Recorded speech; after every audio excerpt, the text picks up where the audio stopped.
जैसा कि सभी लोग जानते हैं, पंडित जी की शिव महापुराण की कथा दुर्ग छत्तीसगढ़ में चल रही है। और दोस्तों, इस कथा में पंडित जी ने बहुत दिनों बाद एक नया उपाय बताया है, जिसे कि अगर आपने इस नवतपा के किसी भी दिन कर लिया तो आपके ऊपर भगवान भोलेनाथ जी की असीम कृपा बरसेगी। दोस्तों, जैसा कि आप सभी जानते हैं कि ज्येष्ठ माह का नवतपा चल रहा है और नवतपा के जो दिन होते हैं वो भगवान भोलेनाथ जी को खुश करने के, प्रसन्न करने के सबसे अच्छे दिन होते हैं। इन्हीं दिनों के लिए विशेषकर कल के लिए पंडित जी ने बिल्कुल नया उपाय अभी की अपनी कथा में बताया है, जिस उपाय को अगर आपने कर लिया तो आपकी जिंदगी में बड़े सकारात्मक बदलाव आपको देखने को मिलेंगे। जिस भी क्षेत्र में आप काम कर रहे होंगे उस क्षेत्र में आपको उन्नति ही उन्नति, वृद्धि ही वृद्धि देखने को मिलेगी।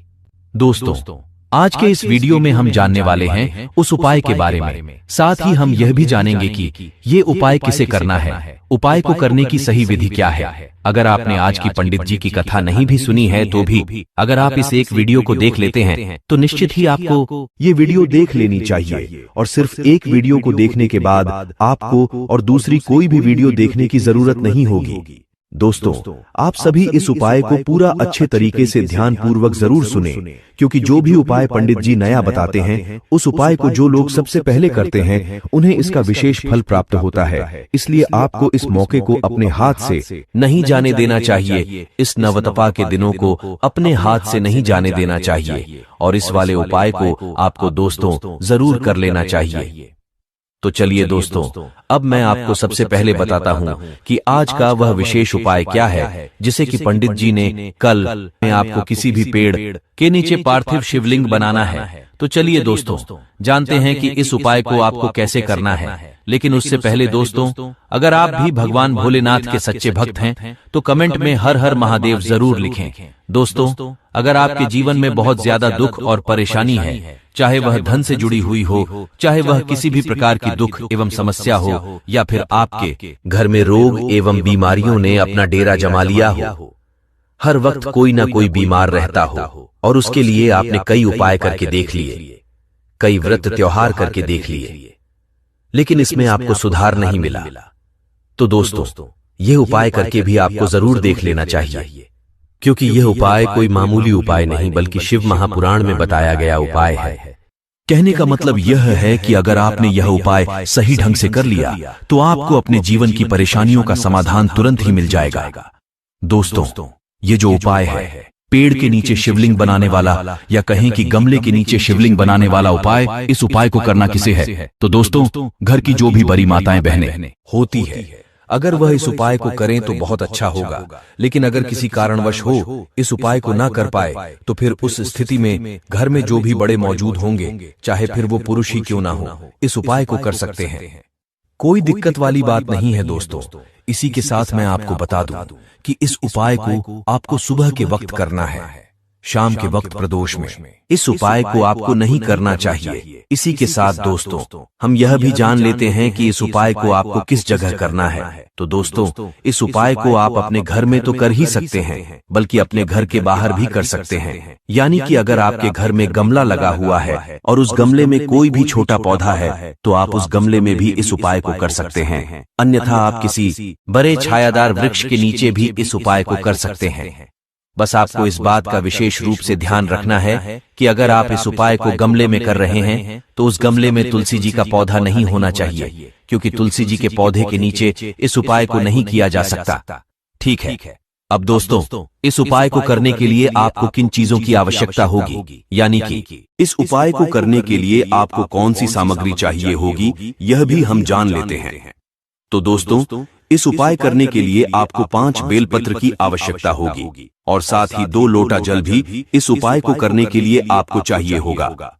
लेकिन दोस्तों, बेलपत्र को लेते समय आपको इस बात का ध्यान रखना है कि बेलपत्र टूटे ना हो, यानी कि उनमें 3 पत्तियां हों, 3 से कम पत्तियों वाले बेलपत्र को आपको नहीं लेना है। इतना आपने कर लिया, ठीक है। अब आपको भगवान शिव की 5 बेटियों के नाम याद कर लेने हैं, जैसे कि जया, विषहर, शामिलबारी, देव और दोतली। इन नाम को आपको अच्छे तरीके से याद कर लेना है, क्योंकि उपाय को करते वक्त हमें इन नाम का जप भी जरूर करना है। दोस्तों, कल यानी कि ज्येष्ठ माह के पहले गुरुवार को इस उपाय को करने के लिए आपको सुबह ब्रह्म मुहूर्त में उठकर स्नान आदि शुद्धि के बाद आपको इस उपाय को करना है। यहाँ पर मैं एक जरूरी चीज बता दूं दोस्तों कि इस उपाय को सिर्फ घर के एक व्यक्ति को ही करना है। हर व्यक्ति को इस उपाय को करने की कोई जरूरत नहीं है। सिर्फ घर के एक बड़े इंसान के करने से इसका लाभ समस्त परिवार वालों को प्राप्त होगा। तो आपको दोस्तों सबसे पहले एक जगह चुन लेनी है जहां पर आप इस उपाय को करने वाले हैं। फिर उसे जगह को आपको अच्छे तरीके से साफ कर लेना है। जैसे कि जो पेड़ की पत्तियां होती है उन्हें आपको साफ कर लेना है।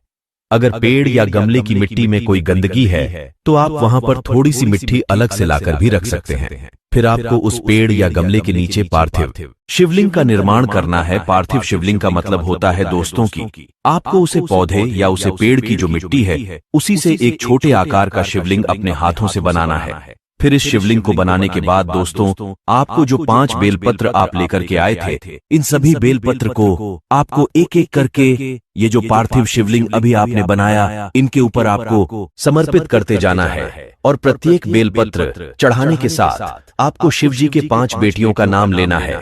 जैसे कि पहला बेलपत्र आपने चढ़ाया तो आपको जया कहना है।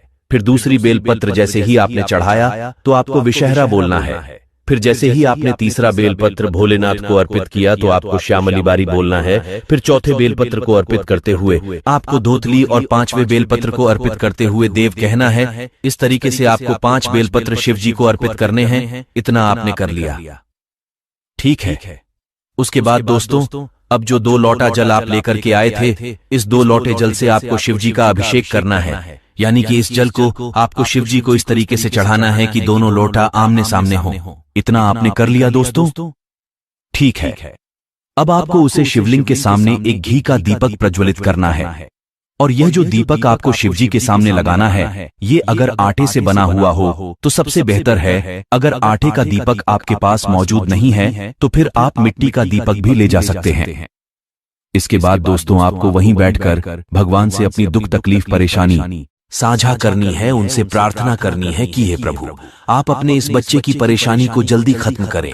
हे महादेव आप तो परम दयालु परम कृपालु देवताओं में सबसे श्रेष्ठ और अपने भक्तों के ऊपर सबसे जल्दी कृपा करने वाले हैं।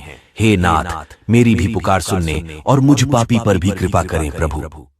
इसके बाद दोस्तों आपको उन 5 बेलपत्रों को जिन्हें कि आपने शिवलिंग पर अर्पित किया था उन्हें आपको उठा लेना है और पार्थिव शिवलिंग का आपको वहीं पर जल देकर विसर्जन कर देना है। फिर आपको उन बेलपत्रों को अपने घर लेकर के आ जाना है और 2.5 महीने के लिए इन 5 बेलपत्र को आपको अपने घर की सबसे पवित्र जगह पर जैसे कि जिस जगह पर आप पूजा करते हैं वहां पर रख देना है। उसके बाद यह बेलपत्र अपना चमत्कार दिखाएगा और आपकी जो भी समस्याएं होंगी जो भी परेशानी होगी वह सब धीरे धीरे करके समाप्त हो जाएंगे और आपका जीवन पूर्णतः सुख से समृद्धि से भर जाएगा। और फिर आपको अपने जीवन में किसी भी तरीके की तकलीफों का मुसीबत का सामना नहीं करना पड़ेगा।